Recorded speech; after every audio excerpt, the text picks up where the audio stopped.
Mateus capítulo 2, versículos 13 a 23.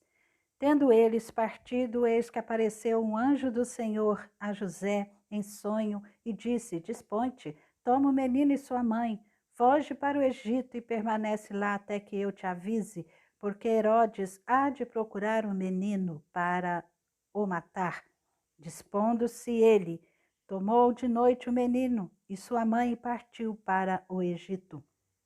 E lá ficou até a morte de Herodes, para que se cumprisse o que fora dito pelo Senhor por intermédio do profeta: do Egito chamei o meu filho. Vendo-se iludido pelos magos, enfureceu-se Herodes grandemente e mandou matar todos os meninos de Belém e de todos os seus arredores, de 2 anos para baixo, conforme o tempo do qual com precisão se informara dos magos. Então se cumpriu o que fora dito por intermédio do profeta Jeremias. Ouviu-se um clamor em Ramá, pranto, choro e grande lamento. Era Raquel, chorando por seus filhos e inconsolável, porque não mais existem.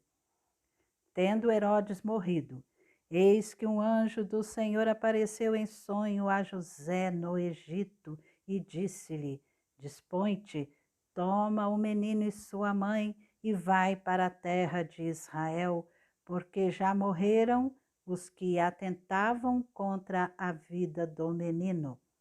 Dispôs-se ele, tomou o menino e sua mãe e regressou para a terra de Israel. Tendo, porém, ouvido que Arquelau reinava na Judéia em lugar de seu pai Herodes, temeu ir para lá e, por divina advertência, prevenido em sonho, retirou-se para as regiões da Galiléia e foi habitar numa cidade chamada Nazaré, para que se cumprisse o que fora dito por intermédio dos profetas: ele será chamado Nazareno. Bom domingo, primeiro domingo do ano de 2022, com a graça de nosso Senhor Jesus Cristo. Desejo um feliz ano novo para você e toda a sua família. Nós vamos terminar hoje o tema Homens Sábios e outros não tão sábios. Já estudamos os visitantes ilustres que foram até Belém adorar o Rei Jesus, adoraram o menino que havia nascido lá em Belém da Judéia. Hoje veremos que Belém não recebeu somente visitantes ilustres. Belém, a cidade da Judéia, recebeu também visitantes não tão ilustres. Mateus, no capítulo 2, a partir do versículo 13, nos mostra o que aconteceu, porque ele nos informa que Herodes cometeu mais uma barbaridade. Herodes mandou matar os meninos em Belém. Foi uma terrível matança, mais uma atrocidade deste Herodes. Deus, ele sabe todas as coisas. Deus, até certo ponto, vamos dizer assim, ele tolera o mal, mas sempre com propósitos benéficos. Ele pode transformar o mal em bem. Ele jamais, Deus iria permitir que o seu filho fosse morto pelo rei Herodes. E ele avisou José novamente em sonho e a família de Jesus fugiu para o Egito, que José, ao ser avisado, ele fez o que Deus mandou, pegou o menino, pegou Maria, a mãe de Jesus, e foram para o Egito, e permaneceu lá no Egito até a morte do rei Herodes. No versículo 15 de Mateus 2, o finalzinho, diz assim: do Egito chamei o meu filho. Essa é uma profecia cumprindo-se aqui. E o Espírito Santo, com toda a autoridade, nos ensina, mostrando que é uma profecia lá de Oséias. Oséias, no Antigo Testamento, capítulo 11, versículo 1, que diz assim: quando Israel era menino, eu o amei, e do Egito chamei o meu filho. Olha o que o Espírito Santo aplica para nós. Essa profecia se referia à juventude de Israel, no tempo em que Israel era menino. E lá no Egito, quando ele foi tirado do Egito pela mão poderosa de Deus, era uma recordação. E ali Deus está mostrando o seu amor, a sua amorosa eleição para com o povo de Israel, tirando do Egito. Era uma recordação do tempo da inocência de Israel, quando ele era menino, quando ele era uma criança que dependia de Deus. Agora, Israel estava tão corrompido. E também é uma nota de esperança, pois Deus amou, escolheu, elegeu Israel, mas Deus está voltando às origens, é uma esperança. Ele está formando um povo para si outra vez. E através do próprio Oséias, Deus já havia prometido a Israel, lá no capítulo 2, o versículo 14 e o versículo 15. Olha o que Deus prometeu. Portanto, eis que eu a atrairei e a levarei para o deserto e lhe falarei ao coração. E lhe darei dali as suas vinhas e o vale de Acor por porta de esperança. Será ela obsequiosa como nos dias da sua mocidade, como no dia em que subiu da terra do Egito.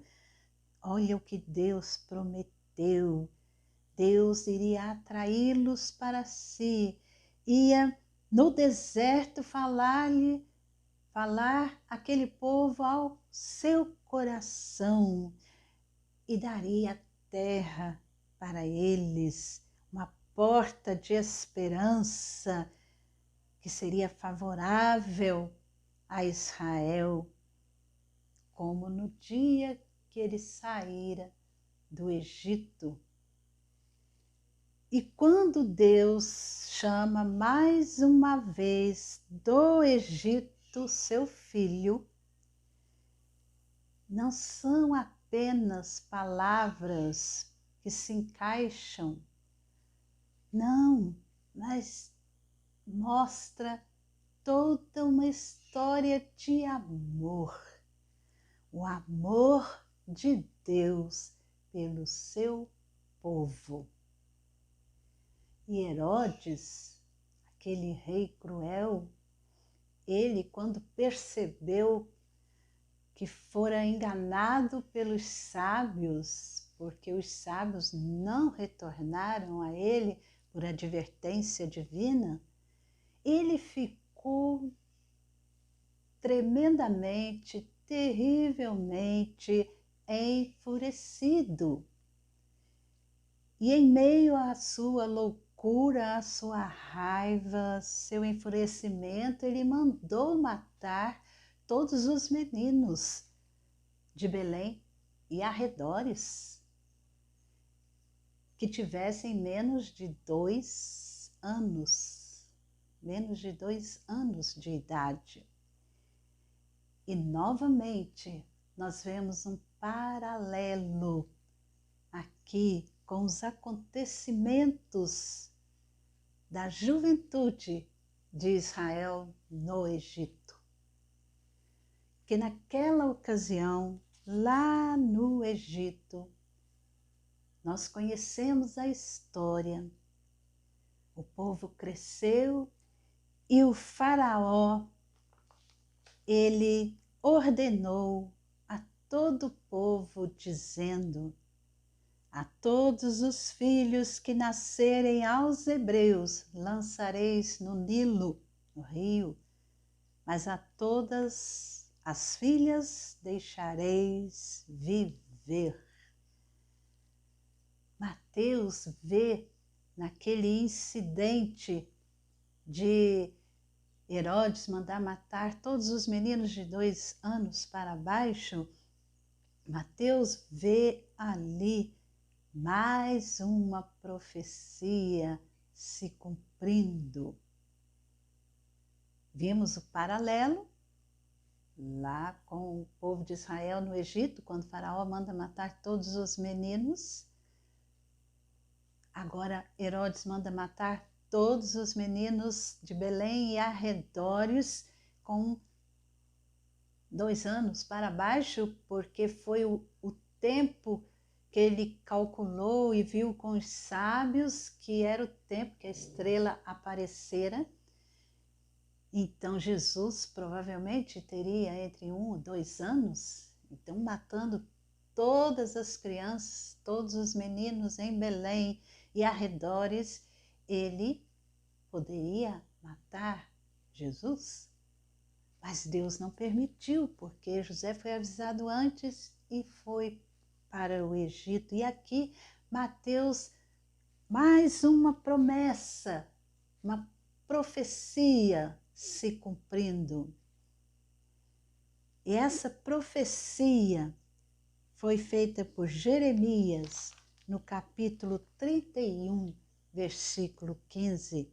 Assim diz o Senhor: ouviu-se um clamor em Ramá, pranto e grande lamento, era Raquel chorando por seus filhos e inconsolável por causa deles, porque já não existem. Era uma profecia sobre o cativeiro de Israel que ia desolar a nação e levaria os filhos de Israel a uma terra estranha. Simbolicamente, Raquel choraria por seus filhos. E, acima de tudo, era uma recordação da desobediência de Israel. E, por causa dessa desobediência, eles receberiam a punição de Deus por mãos, ainda que por mãos dos babilônicos. E as mães, agora em Belém, as mães choravam e deveriam chorar mesmo pela morte cruel de seus filhinhos inocentes, assassinadas, mas também pela consciência da desobediência de Israel, pelo estado de afastamento, apostasia e pelo julgamento de Deus sobre aquele povo que por tantos anos antes pediu um rei. Queremos um rei, pelo desejo de ser semelhante às outras nações. Lembram da história lá? Samuel e eles pediram um rei, queremos um rei para sermos iguais às outras nações. Então rejeitaram a Deus e agora o seu rei matava seus próprios filhos. Esses visitantes aqui não eram ilustres, embora estivessem investidos de autoridade pelo rei Herodes, mas não eram ilustres. O amor de Deus pelo seu povo preservou a vida de seu filho até o momento certo dele chegar à cruz, porque foi para isso que Jesus veio. E o amor de Deus por meio de Jesus, formar um povo para si. Hoje, se você pertence a Jesus Cristo, você faz parte desse povo de Deus. Glória a Deus por isso, porque Jesus, ele cumpriu todas as coisas, ele venceu a morte, ele está vivo e ele tem toda a autoridade no céu e na terra. E Deus cumpre. Deus, através de Jesus, ele cumpre a sua promessa de salvar o seu povo. Não importa de qual nação você seja, que tribo, que língua, não importa. Se você é de Jesus, se você o recebeu em seu coração, creu nele para a salvação da sua alma, como o único Filho de Deus, Senhor e Salvador, você faz parte deste povo de Deus. E que nós estejamos vigiando e orando para que a gente não desobedeça ao Senhor, mas que possamos entender que Deus não fica sem adoradores e que aquele que verdadeiramente agrada a Deus nem sempre é o que deveria. Todos aqueles que verdadeiramente agradam ao Senhor Deus nem sempre são os que deveriam. E os sábios, esses magos do Oriente, são uma demonstração da soberania de Deus, que é impressionante, de seus métodos extraordinários e da sua sabedoria. E Deus, em nome de Jesus, que Deus nos permita contemplar aquilo que os magos contemplaram, um pouco da glória e da majestade de Jesus, aquele menino, o Rei dos Reis. Hoje ele não é mais um menino, mas que nós possamos contemplar a glória do Rei dos Reis, como aqueles magos lá em Belém, quase há mais de 2000 anos atrás. Busque isso, contemple a Jesus Cristo, seja uma pessoa sábia. A Bíblia diz que o temor do Senhor é o princípio da sabedoria. Seja sábio com a sabedoria de Deus, que é Jesus Cristo. Um abraço, Deus te abençoe e feliz primeira semana.